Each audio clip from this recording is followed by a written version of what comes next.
Last year, we were able to grow some beautiful tomatoes and green peppers in this garden behind me here next to the church. We were able to give them away to hungry people through the Community Food and Outreach Center in Orlando.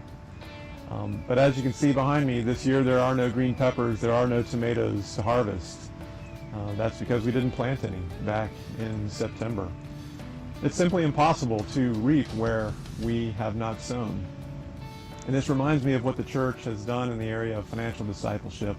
We've asked people to give more, but we haven't taught people how to manage their money God's way so that they will have more money to give. We've tried to reap where we have not sown. The fact is that Spring of Life Church is here today because many people learned about God's way of managing money from other churches. And they were able to give generously, even sometimes beyond 10% of their income. So we at Spring of Life have reaped what other churches have sown.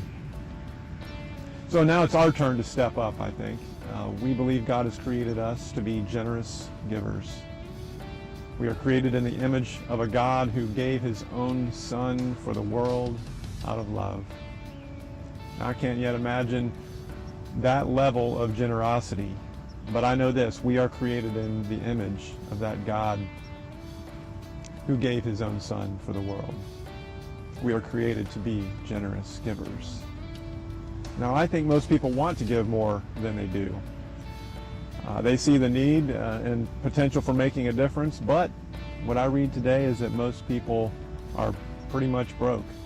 70% of people are living paycheck to paycheck, and 68% of us couldn't cover a $5,000 emergency without having to go into debt to cover it. And the average amount of consumer debt is well over $10,000. So people, even though they want to give more, they can't because they're in debt. So it's true, we cannot expect to reap where we have not sown. While it certainly isn't possible to reap where we haven't sown, it is possible to reap where we have.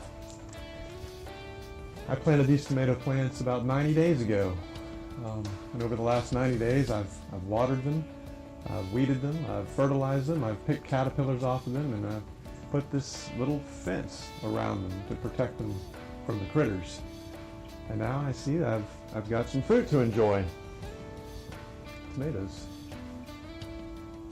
This planting and tending and reaping principle applies to so many areas of our life. And I want to invite you to apply it to the area of personal finance. We've got a great plan for helping you do some planting and tending to your spiritual and financial life at the beginning of this next year.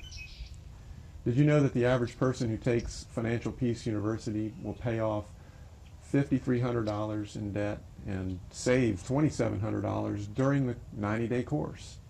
That's an $8,000 piece of fruit. Now, I know a lot of people would like to get out of debt and have more peace about their finances, but they aren't sure where to start. And the Financial Peace University course is a proven plan that has really helped me and my wife Carolyn and thousands of other people to get out of debt, to save, and to be free to give more generously to the people and the causes that we care deeply about. It's a great tool to learn about, even for people who have managed their finances well for a long time. You'll want to know about it to be able to recommend it to others who could use the help. We're excited to offer this course on 4 different days beginning in January at Spring of Life Church. We'll even have the course offered entirely in Spanish as well. The first class is free, so we invite you to come and check it out. And if you like what you see, we'll have the course materials available for you to purchase at a $20 discount off the usual rate for $80 over the course of just 90 days. I think you'll be very surprised with the good things that will be growing in your spiritual life as well as your financial life. Try it and see. That is good.